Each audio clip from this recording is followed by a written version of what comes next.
రీసెంట్‌గా ఓ పర్సన్ ఎళ్లి 4,00,00,000 ప్రాపర్టీని తీసుకెళ్ళి ఆలయం హుండీలో ఏసాడు. ఆయన ఒక డొనేషన్ చేసాడు. ఆ డొనేషన్ వాలిడ్ అయినా మేడం. ఇక్కడ పర్సన్ ఏంటంటే 65 ఇయర్స్ ఓల్డ్. ప్లస్ ఏంటంటే డాటర్స్‌తోని ఫెడప్ అయి ఉన్నాడు. అంటే వైఫ్‌తో గాని, డాటర్స్‌తోని ఫెడప్ అయిపోయిండు. ఎట్లా అంటే ఈవెన్ ఫుడ్ వరకొచ్చేసరికి కూడా ఆయనకి ఇబ్బందయిందంట. హ్మ్. దానివల్ల ఆ స్ట్రెస్‌లో వెళ్ళి తీసుకెళ్ళి అది హుండీలో వేసేసిండు. సో, ఇక్కడ ఏమైతుందంటే అక్కడ సీనియర్ సిటిజన్స్ ఈయనొక్కరికే కాదు. చాలా మంది కూడా ఇది ఫేస్ చేస్తున్నారు. ఏంటంటే ఆస్తులున్నా ఎన్నున్నా కూడా అంత రిటైర్మెంట్ తర్వాత మనీ ఉన్న తర్వాత కూడా మనీ వైస్‌గా అన్నీ ఉన్నా కూడా ఇంట్లో వాళ్ళు సరిగ్గా చూసుకోకపోవడం. ఇది మొత్తం అవుతుంది. ఇది అందరికీ పబ్లిక్ కూడా తెలిసిన విషయమే. ఓపెన్‌గా మాట్లాడుకుందాం ఇది. అంటే అన్నీ ఉండంగా మనీ ఉన్నాయి, అన్నీ ఉన్నాయి. కావాలంటే మనీ పెట్టి పనోళ్ళని కూడా పెట్టుకోవచ్చు. కానీ అది వేరు. ఎండ్ ఆఫ్ ద డే ఇంట్లో వాళ్ళు చూడడం వేరు. టైంకి తినమనడం వేరు, టైంకి టాబ్లెట్ ఏసుకోమనడం వేరు. ఇవన్నీ వేరు. సో, ఇవన్నీ కూడా మిస్ అయితున్నాయి కాబట్టి ఈ పర్సన్ ఇప్పుడు చాలామంది గూడా పెద్దవాళ్ళు మనం వింటూ ఉంటాం. నాకు పిచ్చిలేసిందంటే గమ్మున తీసుకెళ్ళి నా ప్రాపర్టీ అంతా ఈ అనాథాశ్రమం రాసి పడేస్తానంటారు. అది ఏందంటే స్ట్రెస్‌తోనొచ్చే మాటలియన్నీ. సో, ఈయన నిజంగానే జేశారు. అనడం వేరు, ఈయన నిజంగా ఎళ్లి హుండీలో వేయడం జరిగింది. సో, ఇక్కడ ఏమైతుందంటే మనం దీన్ని ఎట్లా ట్రీట్ చేద్దామంటే లా versus sentiment. Okay.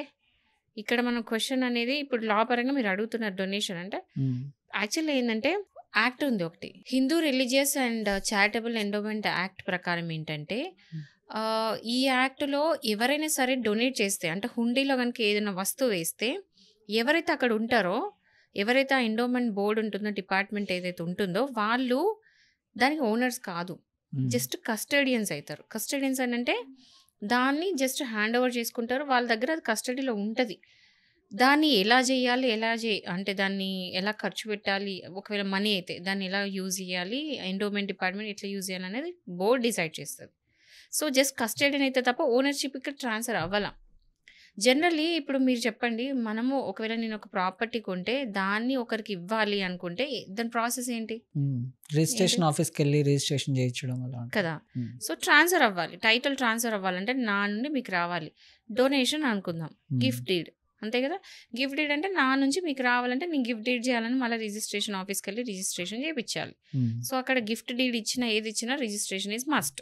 Yes. So, ఆ టైటిల్ ట్రాన్స్‌ఫర్ అనేది అవ్వాలి. నా నుంచి మీకు రావాలి అంటే. సో, ఇక్కడ ఏందంటే ఆయన జస్ట్ ఎళ్లి హుండీలో పేపర్స్ వేశారు. కానీ గిఫ్ట్ డీడ్ ఇలా. అంటే వెళ్లి రిజిస్ట్రేషన్ ఆఫీస్‌కెళ్ళి గిఫ్ట్ డీడ్ అట్లా రిజిస్టర్ చేయడం అలాంటివి జరగలేదు. సో, ఇక్కడ ఏమైతుందంటే జస్ట్ హుండీలో వేసినంత మాత్రాన ఓనర్‌షిప్ ట్రాన్స్‌ఫర్ అనేది ఎండోమెంట్‌కి కాలేదు. సింపుల్ లాజిక్ కాలేదు. సో, ఇక్కడ ఏంటంటే మనం చూడాల్సింది ఏందంటే ఆయన స్ట్రెస్‌లో వేసిండ్రు కాబట్టి అది ఒకవేళ గనుక ఆయన గాని, ఆయన భార్య గాని, ఆయన పిల్లలు గాని వెనక్కి అడిగితే ఆ పేపర్స్‌ని ఒక ప్రాసెస్ ప్రకారం ఎట్లా అంటే అట్లా కాదు. ఒక ప్రొసీజర్ ఫాలో అయిపోయి ఒకవేళ వీళ్ళు అడిగితే ఎండోమెంట్ డిపార్ట్‌మెంట్ ఆ పేపర్స్ మళ్ళీ వాపస్ ఇయ్యాల్సిందే కాబట్టి ఇస్తారు. సో, దానికేంటంటే కోర్ట్ ఆర్డర్ త్రూ లేకపోతే వీళ్ళెళ్లి పోలీస్ కంప్లెయింట్ పెట్టడము. కోర్ట్ ఆర్డర్స్ అంటే ఎట్లా? ఇట్లా రిటర్న్ ఇయ్యమని చెప్పి అడగడం. ఓకే. రిటర్న్ ఇయ్యడం అని అడగడం. డొనేషన్ వాలిడ్ కాదని చెప్పడం. సో, ఇలా అడుగుతూ వాపస్ అనేది తీసుకోవచ్చు. ఓకే. సో, ఏంటంటే ఒక సివిల్ కోర్ట్ అప్రోచ్ అయ్యి డొనేషన్ ఇన్‌వాలిడ్ అని చెప్పేసి క్యాన్సలేషన్ ఆఫ్ దట్ డొనేషన్ అడగొచ్చు. రెండో పోలీస్ స్టేషన్‌కెళ్ళి కంప్లెయింట్ పెట్టడం. అది అడగొచ్చు. ఇంకోటేంటంటే ఈ డాక్యుమెంట్స్ ఏవైతే డొనేట్ చేసిండో అవి రిటర్న్ ఇయ్యండి. ఎందుకంటే అది ఇప్పుడు ఆయన అది ఏమంటారు ఓన్ సెల్ఫ్ అక్వైర్డ్ ప్రాపర్టీ అయ్యుంటే ఆయన ఎవరికైనా ఇచ్చుకోవచ్చు. బట్ స్టిల్ ఏంటంటే ఇక్కడ డొనేషన్ ప్రాపర్ ప్రొసీజర్ జరగలేదు కాబట్టి ఇప్పటికి కూడా రిటర్న్ చేయమని డాక్యుమెంట్స్ చేయమని చెప్పి అడగొచ్చు. సో, ఇది ప్రొసీజర్ అనమాట. గతంలో ఏదో టెంపుల్‌లో ఒక వ్యక్తి ఎళ్ళేసి ఆ ఫోన్ పోగొట్టుకుంటే ఫోన్ తిరిగి ఇవ్వమని చెప్తే ఇవ్వలేదంట. ఈవెన్ సిమ్ కూడా వాళ్ళు తిరిగి ఇవ్వమని చెప్పడం జరిగింది. సో, ఇక్కడ ప్రాపర్టీకి సంబంధించిన డాక్యుమెంట్స్ అనేవి ఎలా తిరిగి ఇస్తారంటున్నారు?